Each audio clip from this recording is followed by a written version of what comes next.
So here are 3 quick examples on how to graph equations of lines. First one, y equals 1/2 x minus 3. This is in the y equals mx plus b form. To do this, we start at b, which is on the y-axis. So we start where y is -3, and we count off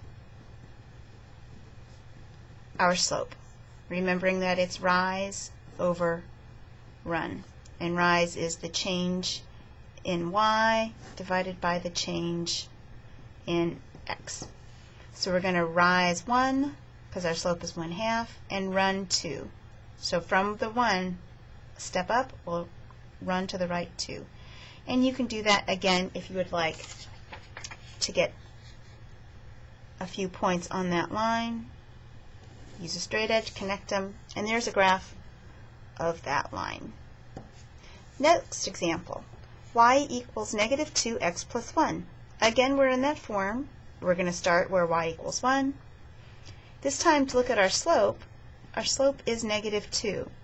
To think of that as rise over run, you can do -2 over 1. A couple of ways you can think about that. Again, change in y. We use a triangle for change in. Change in y over change in x. So I can have my change in y be -2, so drop 2 and then run to the right 1. Drop 2 again, run to the right 1. I can also think about it as 2 over -1, which means I can go positive y, but then negative x, which would be to the left. Notice that 4th point lines up with the other 3. The only thing you don't want to do is make them both negative, because then, as we know with fractions, a negative over a negative is a positive. So just a quick little notice here. On the first graph, positive 1/2, our slope goes up to the right. Second graph, slope is -2, we go down to the right. Last example, 2y minus x equals 6. This isn't in slope-intercept form, so instead I'm going to use the intercept method to graph it. So I'm going to find the x-intercept by setting y equal to 0. I'm going to show you the cover-up method. If y is 0, that first term just goes away, so that I get -x equals 6, or x equals -6. So that's the point -6, 0.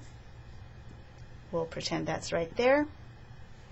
And the y-intercept, again, x is 0, so cover-up method takes the sign with it. So 2y equals 6, which means that y equals 3, or the point 0, 3. Make sure you remember those are points. There's 0, 3,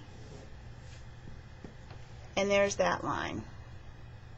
If you would solve this equation for y, hopefully you would get y equals something times x plus 3.